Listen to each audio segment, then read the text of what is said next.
ఆ మధ్య తెనాలి రామకృష్ణపేట అని ఒకటి పెట్టారు. ఏం చేస్తారు ఏం చేస్తారు?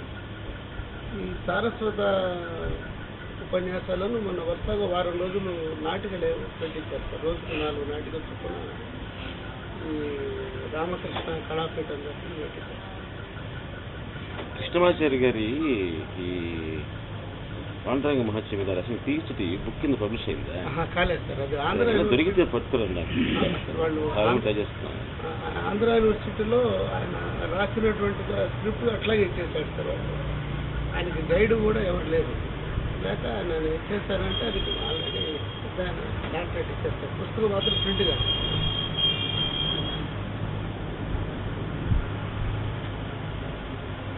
అడుగుతాను సార్. నేను యూనివర్సిటీలో చాలా రోజులుగా ట్రై చేస్తున్నాను, చూస్తా ఉన్నాను.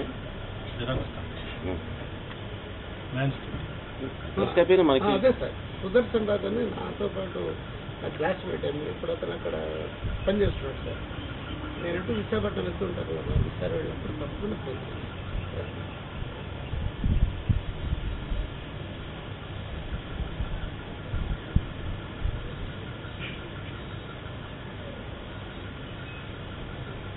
వేరే వ్యాఖ్యానాలు అయితే ఉన్నాయి సార్, 2 ఉన్నాయి. ఇంకా వదినపల్లి వారిది ఒకటి ఉంది. తర్వాత వంతరాం రామకృష్ణారావు గారు అని ఆయన ఒక ఆయన రాశారు. అది నా దగ్గర ఉంది అనుకుంటాను. ఒకటి నా దగ్గర ఉంది, వంతరాం రామకృష్ణ. కానీ ఏమైనా పాండురంగ విభుని పదగుంభనం మాత్రం అది ఇంకా ఆయన ఏం రాశాడు చూడాలని ఐడియా.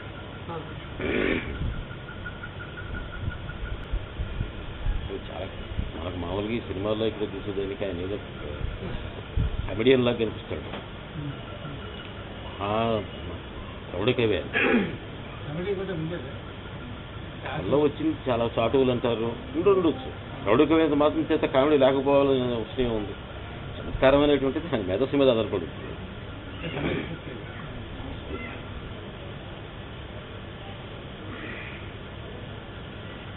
పదాలు వేయటంలో ఆయన భావంలో చాలా క్లిష్టమైన భావం, చాలా గొప్పగా ఉంటుంది.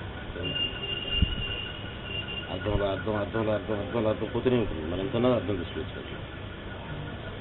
మనిషి యొక్క ఇంటెలెక్ట్ ఎంత చక్కగా ఉపయోగపడుతుంది.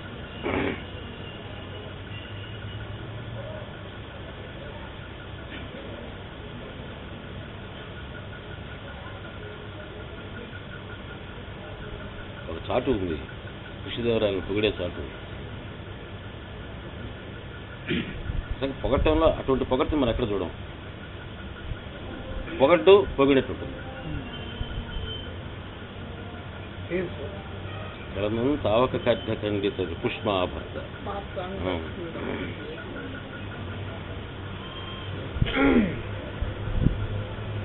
తర్వాత భజన చెప్పారు రాయలు గారు కూర్చొని. ఈయన పెద్దానికి వంకలు పెడతా ఉన్నాడు. సినిమాలో కూడా ఉంది, సినిమాలో కూడా ఉంది. నువ్వు చెప్పైతే అన్నారు.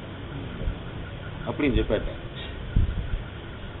నువ్వు చేసిన యుద్ధాల్లో నీ చేత ఖండింపబడినటువంటి ఒక ఖడ్గ ఖండిత పుష్మాభర్త నీ శత్రు రాజులు మార్తాండ మండల భేదం పునరించి నేగునడ. ఈ యుద్ధంలో చచ్చిపోయినటువంటి రాజులు వీరస్వర్గాన్ని పొందుతారు, విజయం వీరస్వర్గం పొందుతారు. వాళ్ళు శత్రువు అయినా సరే వాళ్ళు వీరస్వర్గమే పొందుతారు, యుద్ధంలో చచ్చిపోయారు కనుక. ఈ స్వర్గానికి పోతా ఉన్నారట దారిలో వాళ్ళు వీళ్ళందరూ. ఈ పోతా ఉండేటప్పుడు ఈ మన హిందూ సంప్రదాయం ప్రకారంగా స్వర్గానికి మధ్యలో మార్తాండ మండలం వస్తుంది, సూర్యమండలం వస్తుంది. శ్రీమన్నారాయణమూర్తి మార్తాండ మండలం అంతర్గతుడు అని అక్కడ ఉంటాడు. శ్రీమన్నారాయణ ఏగునట తన మధ్యంబునన్ అందులో తారకుండల కేయూర కిరీటధారయ్య శ్రీమన్నారాయణన్ గాంచి అక్కడ ఈ కిరీటం కార్యక్రమం పెట్టుకున్నటువంటి శ్రీమన్నారాయణమూర్తి ఉన్నాట, దర్శనమిచ్చాట. చూసి కలకం బారి నీవయ్యనస కృష్ణరాయది చూసేటప్పటికి భయం పడిందట వాడికి. కృష్ణరాయలు ఉన్నాడు అక్కడ అనుకున్నట్టు వాడు. అంటే ఇండైరెక్ట్ గా నువ్వు మార్తాండ మండల అంతర్గతుడు అయినటువంటి శ్రీకృష్ణ నువ్వు విష్ణుమూర్తి అని చెప్పడం దానికి, కానీ నువ్వు అని చెప్పడం ఏమి దానికి వాళ్ళు పొరపాటు పడ్డారు అంతే.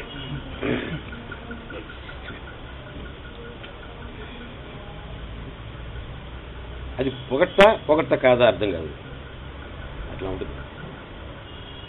దాంట్లో ఒక శాస్త్రము, శ్రీమన్నారాయణ తత్వము, శత్రువు అయినా సరే వాడు స్వర్గానికే పోతాడనేటువంటి ధర్మము ఇన్నున్నాయో చూడు. మొన్న చెప్తున్నా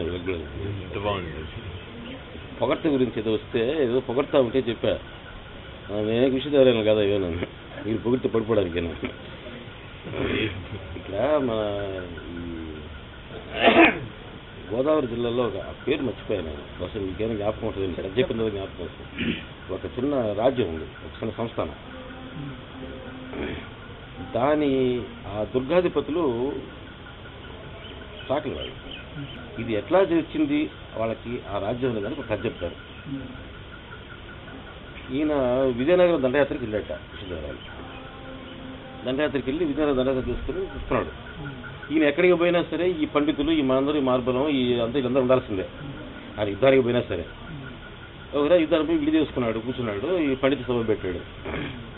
పెట్టి పండిత సభలో ఆ రోజు ఒక సమస్య ఇచ్చాడు. అలా మహాభారతంలో పాండవుల ధర్మమా కౌరవుల ధర్మమా చెప్పండి పండితులు అన్నాడు. దాంతో ఈ పండితులు ఒక పక్కన కౌరవుల ధర్మం అని కొంతమంది, పాండవుల ధర్మం ఉంటుంది, వాళ్ళు వాదించుకున్నారు. అందరూ వాదించుకొని అయిపోయిన తర్వాత, ప్రభు మీరు పండితులే కదా, మీ అభిప్రాయం చెప్పండి అని అడిగారు. పండితులు నా వరకు నా మనసుకైతే మాత్రం పాండవులే ధర్మం అనిపిస్తుంది అని అన్నాడు. ఆడ పక్కన ఆయన విజయనగరం వీస్తూ తాకూరు ఉన్నాడు. అంతా వాడి పని ఏంటంటే ఆయన విజయనగరం వీచడం కొంచెం విశ్రకరిస్తుంటాడు. వాడు ఆ మాట అనగానే వాడు ఏమన్నాడంటే, జన్మ మారిన ప్రభువులకు పాండవ పక్షపాతం పోలేదన్నాడు.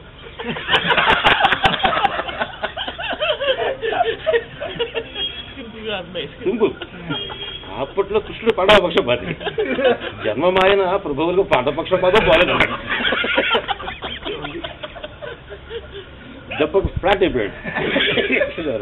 పోరా నీకు ఈ దుర్గం నీది రాదు, ఈ సంస్కృతికి మెచ్చానుకో, ఇక్కడ దుర్గాధిపతి నువ్వే అన్నాడు. అక్కడి నుంచి వాడు వంశం దుర్గాధిపతి.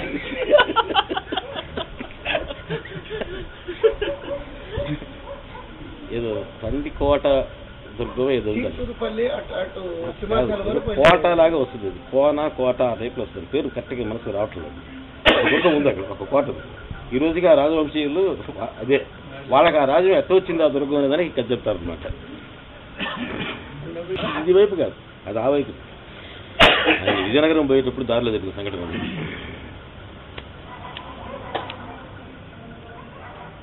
అట్లా పొగడ్తలో అంత సునిశ్చితమైన చమత్కారం ఉన్నట్టు.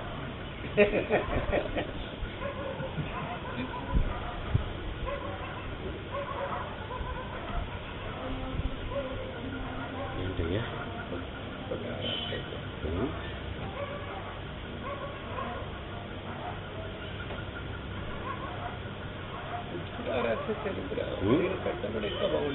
అంటారు. చరిత్ర అది చదివి అర్థం చేసుకునే కెపాసిటీ నాకు ఏదలేదు.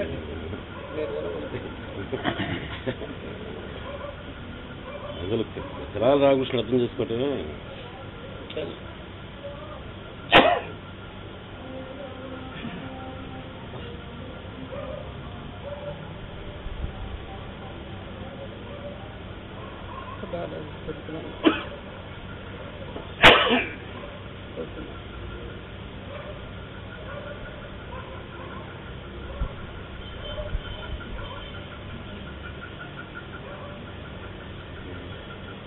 సాహిత్య గోష్ఠిలో దిగుతాను నెమ్మదిగా సాహిత్య గోష్ఠిలో దిగుతాను అంట. ఆనందాన్ని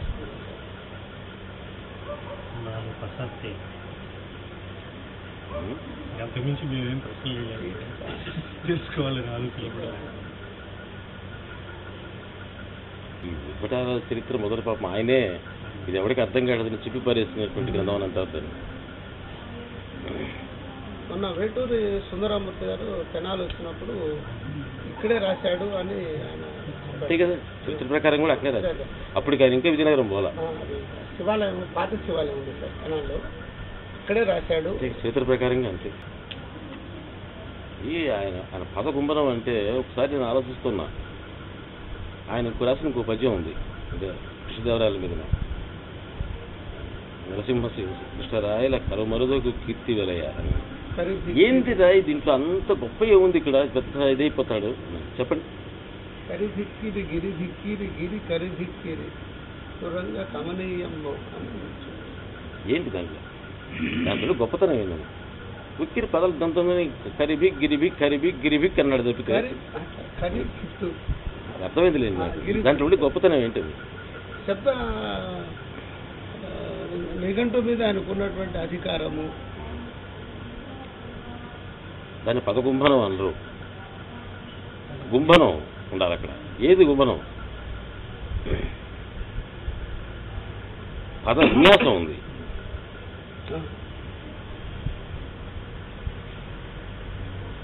ఏది దీంట్లో అంత గొప్పగా ఏమి రాసుకుంటాడు అబ్బా దీంట్లో? చాలా సింపుల్ అది.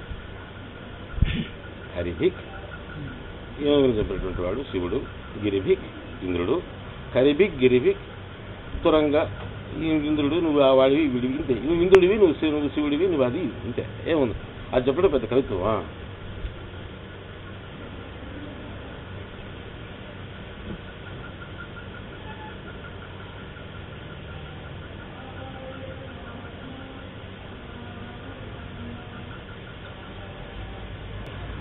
శృత్యాశ్వాసంలో మీరు అనుకున్న చెప్పండి. దీంట్లో పాండవ మాసలో తృతీయాశ్వాసము అప్పుడు మీకు ఒక నేను అనుకున్నాను ఇప్పుడు పదగుంభనం అంటే ఏంటి దీనికి చెప్పండి.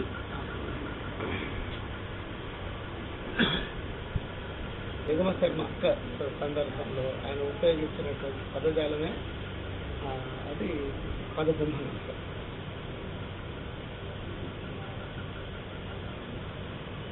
ఒక్కసారి ఆ పద్యాన్ని కానీ పద్యంలాగా చూడకుండా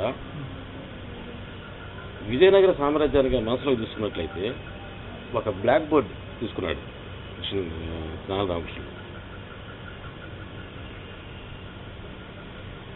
దాని మీద మొత్తం కృష్ణదేవరాయలు విజయనగర సామ్రాజ్యం యొక్క మ్యాప్ వేశాడు ఆ పద్యంలో.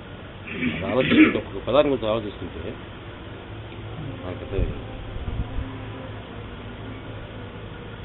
నరసింహం వాళ్ళకి మొట్టమొదటి నుంచి వైష్ణవ దాంట్లో వచ్చేటువంటి వాళ్ళ గురువు అది కృష్ణ సాంప్రదాయం. వైష్ణవుడు శ్రీ వైష్ణవుడు.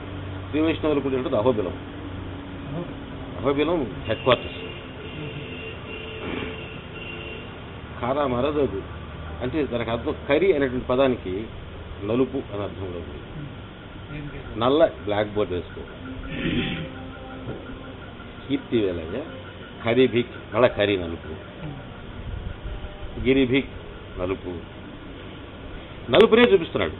కరమరదగు కృష్ణ శబ్దానికి అర్థం నలుపు.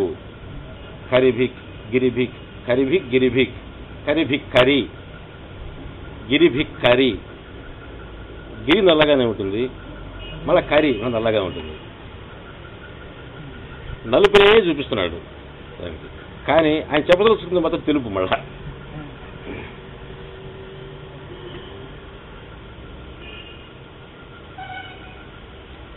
తురంగ రమణీయంబై అర్థంలో ఆ తురంగం ఎటువంటి తెల్లగా ఉంటుంది. ఆ తెల్లగా ఉండే రమణీయత్వాన్ని మన మనసుకు చెప్తున్నాడు ఆయన. కానీ వాడిన పదాలంతా నలిపే. మనసుకు తొలిసేది మాత్రం చాక్ పీస్ లాగా గీస్తున్నాడు. నలుపు మీద చాక్ పీస్ గీస్తున్నాడు. నలుపు మీద తెలుపు బాగా కనిపిస్తుంది. ఇక విజయనగర సామ్రాజ్యం తీసుకున్నట్లయితే అక్కడ ఉండేటువంటి గిరి కొండల్లో ఉంది హంపి. ఆయనకు ఉండేటువంటి ప్రధానమైనటువంటి సైన్యంలో ఆ రోజు అందరూ భయపడినటువంటిది గజాలు, ఏనుగు సైన్యం ఆయనకి ఎక్కువ దాన్ని చూపిస్తున్నాడు. ఎక్కువ మళ్ళా ఏనుగుని చూపిస్తాడు. ఏనుగుల యొక్క సైన్యం బలంగా కలిగినటువంటి. నెక్స్ట్ ఆయనకు ఉండేటువంటిది మళ్ళా అశ్వాలు. ఆ పదాలన్నీ కానీ చూసుకున్నట్లయితే విజయనగర సామ్రాజ్యం, హంపి, ఆ కొండల్లో ఉండేటువంటి హంపి, ఇవన్నీ కనిపిస్తాయి. ఇవన్నీ కూడా ఒక బ్లాక్ బోర్డు మీద చాక్ పీస్తో తెల్లగా రాసేట్టు కనిపిస్తాయి.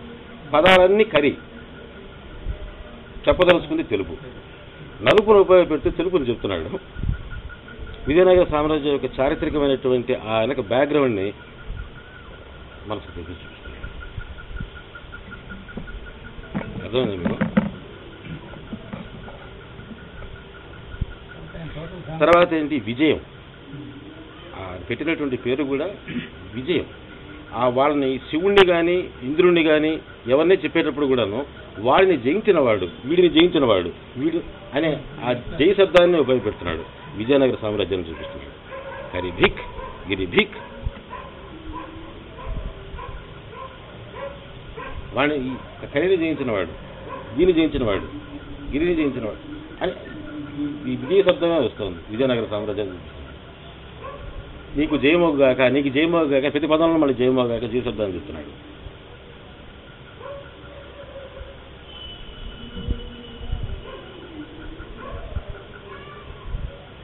అది పదకుంభరం అంటే.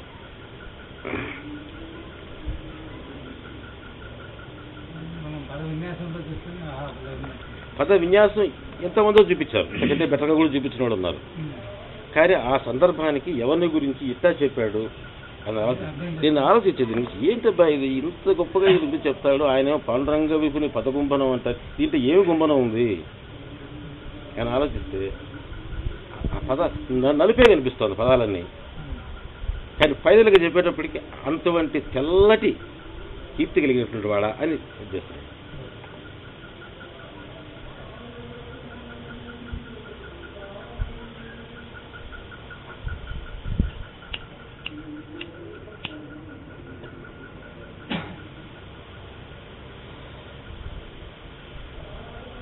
తర్వాత ఆయన వంశానికి గూడిదలో ఒక నల్లటి మచ్చ ఉంది విషదానికి, ఆయన దాసీ పుట్టలేదు. దాసీ శబ్దం కూడా ప్రకటన అవుతుంది నలుపులో. చెప్పలేదు కానీ అర్థమవుతుంది అంతే. తెలిసి నువ్వు దాసీపుత్రుడు అని చెప్పడం. నరసింహ కృష్ణరాయల కలమరుదో గంటలోనే అర్థమవుతా ఉంది. ఒక రకంగా చెప్పాడు, డైరెక్ట్ కాదు నువ్వు ఇండైరెక్ట్ అని చెప్పినట్టుగా లెక్క. కొంచెం బ్లాక్ ఉంది నీ వ్యవహారంలోనూ, కానీ నీ కీర్తి మాత్రం తెల్లడిది.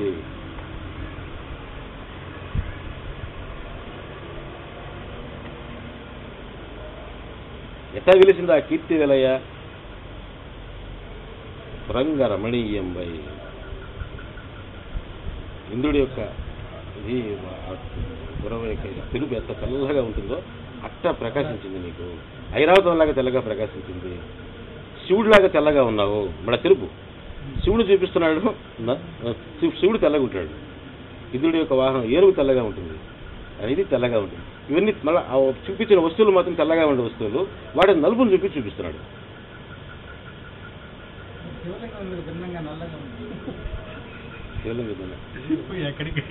నల్లగా ఉండాల్సిన అవసరం ఏం లేదు, రాయి నల్లగా ఉంటుంది కనుక ఉంటుంది. శివుడు తెల్లగా ఉంటాడు. కర్పూర గౌరవం.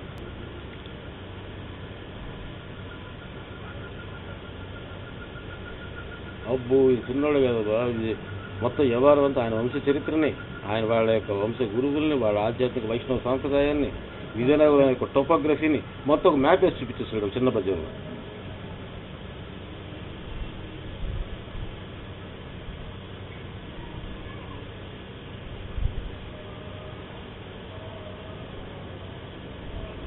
ఈ భావంలో చెప్పిన అట్లా ఉండదండి. పదం మీద నేను చూసా, దీనికి అర్థం కాబట్టి ఈ రకంగా అర్థం చెప్పలే ఎవరు.